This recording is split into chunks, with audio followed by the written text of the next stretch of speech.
আর যখন বিয়ে করে মেয়ের কোথাও কোনো অ্যাফেয়ার ছিল কিনা, কারোর সাথে কোনো রিলেশন ছিল কিনা, হ্যাঁ 14 ঘাটে পানি খেয়ে আসছে আর মেয়ে চায় নারিকেলের পানির মতো পবিত্র।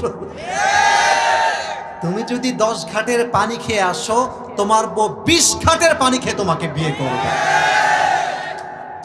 সেম হবে।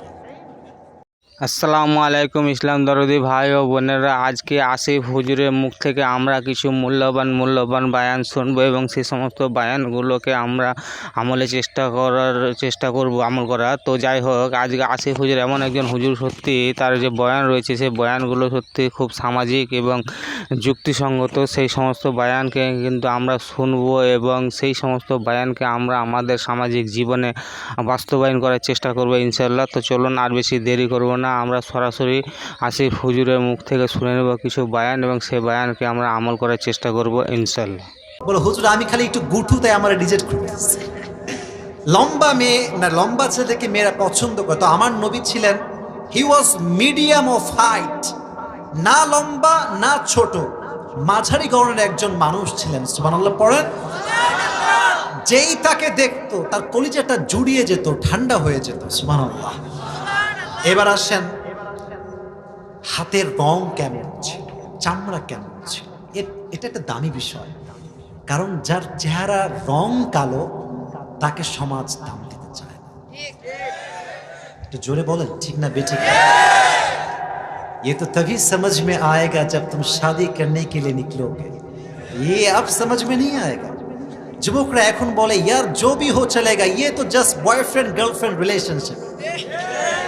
আর যখন বিয়ে করে মেয়ের কোথাও কোনো অ্যাফেয়ার ছিল কিনা, কারোর সাথে কোনো রিলেশন ছিল কিনা, হ্যাঁ 14 ঘাটে পানি খেয়ে আসছে আর মেয়ে চায় নারিকেলের পানির মতো পবিত্র। তুমি যদি 10 ঘাটের পানি খেয়ে আসো, তোমার বউ 20 ঘাটের পানি খেয়ে তোমাকে বিয়ে করবে। সেম হবে। As you are, you will have the same character. যা আছে তাই পাবা। তো নবীজি আজহারুল লাউন, he had rosy colour skin, তার চেহারার রংটা শ্যামবর্ণ নয়, আবার খুব বেশি সাদাও নয়। এটাকে বলা হয় গোলাপি রঙের মতো লাবণ্যময় সুন্দর হচ্ছেন আমার নবীজি। সুবহানাল্লাহ পড়েন। অনেকে বলে সাইয়েদনা ইউসুফ আলাইহিস সালাতু ওয়াস সালাম নাকি বেশি সুন্দর দেখতে, বেশি হ্যান্ডসাম দেখতে। কথা সত্য, কিন্তু এটা ব্যাপারটা এরকম নয় যে সে আমার নবীর চাইতে বেশি সুন্দর। বিশ্বনবী বলতেন আমার ভাই ইউসুফ হচ্ছে সাবিহ আর আমি বিশ্বনবী হলাম মালিহ। আচ্ছা বলেন তো, একদিকে রাখলাম সিঙ্গাপুরের একজন যুবক যে দেখতে খালি সাদা, কোনো কাটিং কুটিং কিচ্ছু নাই, খালি সাদা। আরেকজনকে পাশে রাখলাম যে দেখতে সাদা নয়, বাট লাবণ্যময় চেহারাটা, সুন্দর কাটিংটা। বলেন সাদা সুন্দরকে বেশি সুন্দর লাগবে লাবণ্যময়? অনেক সুন্দর রিপ্লাই, মাশাআল্লাহ। সাদা সুন্দর না লাবণ্যময়? নবীজি বলতেন আমার ভাই ইউসুফ হচ্ছে সাদা সুন্দর আর আমি নবী হচ্ছি লাবণ্যময় সুন্দর। সুবহানাল্লাহ পড়া। এবার আসেন এই যে চুল খুললেও আর এক সমস্যা, ইউটিউবার আর এক থাম্বনেল দিয়ে দিবে উল্টা পাল্টা। এই যে চুলটা, আপনারা হাসতেছেন, কথা আমি কি মিথ্যা বলছি ভাই? আমি যে চুলটা খুলেছি, দেখবেন ইউটিউবার থাম্বনেল দিবে আসিফ হুজুর এবার বোঝালেন চুলের কাটিং কেমন দিলে ভালো হয়। মানে যা মন চাই তা, আমি নিজেও জানি না। অনেক ইউটিউবাররা আমার বউ নিয়ে তথ্য দেয়, এটা আমি নিজেও জানি না। যা মন চাই তাই দিয়ে দেয়। নবীজির চুল কেমন ছিল? মনোযোগ আছে সবার? ওয়াকুবিদা ওয়ালাইসা ফি লিহইয়াতিহি ওয়া রাসিহি 20 শা'রাতান বাইদা। ইন্তেকালের আগে নবীজির দাড়ি এবং চুল মিলে 20টা চুলের বেশি পাকে নাই। সুবহানাল্লাহ পড়েন। আর এই যে চুলটা, এটা কেমন লম্বা ছিল? তুলুশ শার ইলা শাহমাতাইল উদুন, এটা ছিল নবীজির কান বরাবর, এই যে, অথবা কানের লতি বরাবর, কখনো কানের মাঝ বরাবর, ওয়া ইলা মানকিবাইহি, কখনো কাঁধ বরাবর। এর মানে বাবরি চুল। সুবহানাল্লাহ পড়লেন না? লম্বা চুল রাখা জায়েজ, এটা সুন্নাহ। বাট আজকালকার ছেলেরা ন্যাংটা মার্কা কাটিং দেয়। এরকম টিকটক কাটিং আছে না? দেখবেন যে এই পাশেও নাই, এই পাশেও নাই। বাট অবাক করা বিষয় হচ্ছে মেয়েদের রুচি নষ্ট হয়ে গিয়েছে। এরা আবার এই টিকটক মার্কা ন্যাংটা কাটিংই বেশি পছন্দ করে। ভদ্র দিনদার যুবককে বেশিরভাগ মেয়েরা আজকাল পছন্দ করতে চায় না।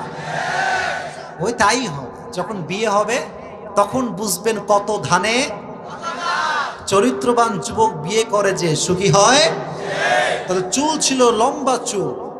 এবার আসেন নবীজির যেই পিঠ কাঁধ, কানা কাতিফাইহি খাতামুন নবুওয়াহ, বিশ্বনবীর পিঠের বাম কাঁধে মোহরুন নবুওয়া ছিল। উনি যে প্রফেট, দ্য লাস্ট মেসেঞ্জার, উনি যে সর্বশেষ নবী, আল্লাহ পিঠে সিল মেরে দিয়েছে। সুবহানাল্লাহ পড়তে পারলেন না? সাহাবীরা যারা এটা দেখেছে তারা বলেছে এটা একটু মোটা ছিল, একটু উঁচু ছিল, একটু লালচে ছিল, এবং এই মোহরুন নবুয়াতে কিছু চুলও ছিল। একবার বিশ্বনবী ঘোষণা করলেন, সাহাবা একরাম শোনো, আল্লাহ রাব্বুল আলামিন আল্লাহর হক মাফ করে দেন, কিন্তু বান্দার হক আল্লাহ মাফ করেন না। আমি যদি তোমাদের কোনো হক নষ্ট করে থাকি তোমরা আমাকে বলে দাও, আমি তোমাদের হক আদায় করে দিব। এক সাহাবী বলল, ইয়া রাসূলুল্লাহ, যুদ্ধের ময়দানে তরবারির আঘাত একজন কাফেরকে মারতে গিয়ে আপনার আঘাত আমার পিঠে এসে লেগেছে। যদি আপনি আমার কিসাসটা আদায় করতে চান তাহলে আপনাকে উদম গায়ে হতে হবে, জামা খুলতে হবে, আমি প্রতিশোধ নিতে চাই।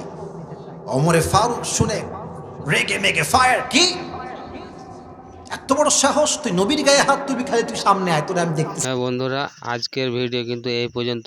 এরপরে কিন্তু আবার আমরা নতুন কোনো একটা ভিডিও নিয়ে উপস্থিত হবো। তাই বন্ধুরা, আমার এই চ্যানেলটাকে যারা সাবস্ক্রাইব করবেন তারা কিন্তু প্লিজ দয়া করে সাবস্ক্রাইব করে নিও।